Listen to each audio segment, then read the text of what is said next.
What happens when you take the 4 wheels and Honda badge from this? We're on the Honda stand at the 2015 Frankfurt Motor Show, by the way. You add in the single seat of the Unic hub. It's like a sitting down Segway. Quite a weird experience. And you take the engine from a Moto GP bike, you end up with something like this.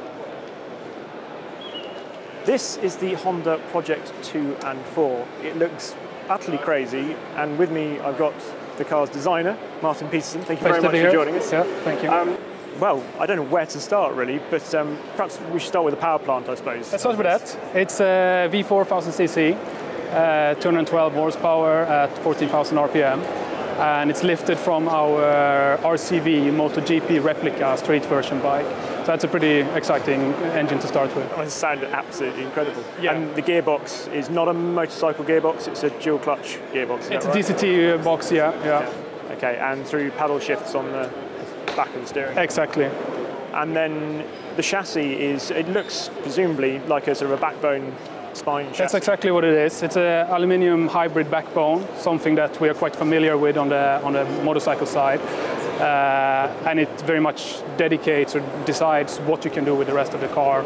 And that's how the seat ended up where it is, hanging freely here on the side. And then you've obviously got Öhlins, I'm assuming they're a supplier for the MotoGP bike and stuff. That's it, yes, correct. And the other bits, you can see the brakes, are they off the... Basically, we're talking most of the technical components are motorcycle spec to keep the weight down, and we are at 405 kilos, which is pretty exciting. So, and that's all kind of due to that using motorcycle components. Wheels are from... Wheels are there one-off. So, one-off, yeah. Okay, and it looks like it's been running. The tyres, I'd say, so they look like they've been used. Does it actually run? Yeah, this one is a pure design mock-up, but I think we are not so far away. You know, we have to think the company slogan, the power of dreams. We look ahead. So yeah. And presumably you're thinking sort of a track day, sort of toy, something like that, or weekends? It's not a shopping car, that's clear. We have it for, you can put on a passenger seat here as well by taking this bodywork off. But I think we are looking at a very track-focused type of customer. Yeah. The seat is absolutely beautiful, this sort of one-piece carbon. Presumably it's fixed, so do the pedal box move? Exactly, the pedal box moves, and that also saves weight because the construction to make the seats move is much heavier and much bulkier. So we save space and we save weight. It's like an old Marcos. There you go. It's kind of, yeah, absolutely. And can you talk me through the screen behind here? It looks like is it a camera or a projector going on? Exactly, yeah. So this idea started as using a small wind deflector. And based on that, we thought, like, why don't we put the information there as well, that you have it right in your field of vision. And we're using a little projector to do that. Have you got any performance figures for this at all? Are you claiming anything? What do you think? Well, engine-wise, 212 horsepower at 14,000 RPM. We don't know acceleration yet, or kind of 0 to 60 or 0 to 100. But it's got to be pretty quick. To be honest, the way you sit, any speed will feel crazy fast. So I think we're pretty good. If you want an immersive, kind of involving experience like you would have on a bike, this would give you an amazing kick. I love the bodywork, which is obviously inspired by your historic F1. Exactly. Yeah. But what are the bits sort of underneath the skin that we can't see? Well, we have a normal radiator in the front that actually funnels the air out here through these outlets. And as you say, the bodywork-wise, it's a way to kind of, a nod to our history without, or let's say, a way of looking forward without forgetting our past.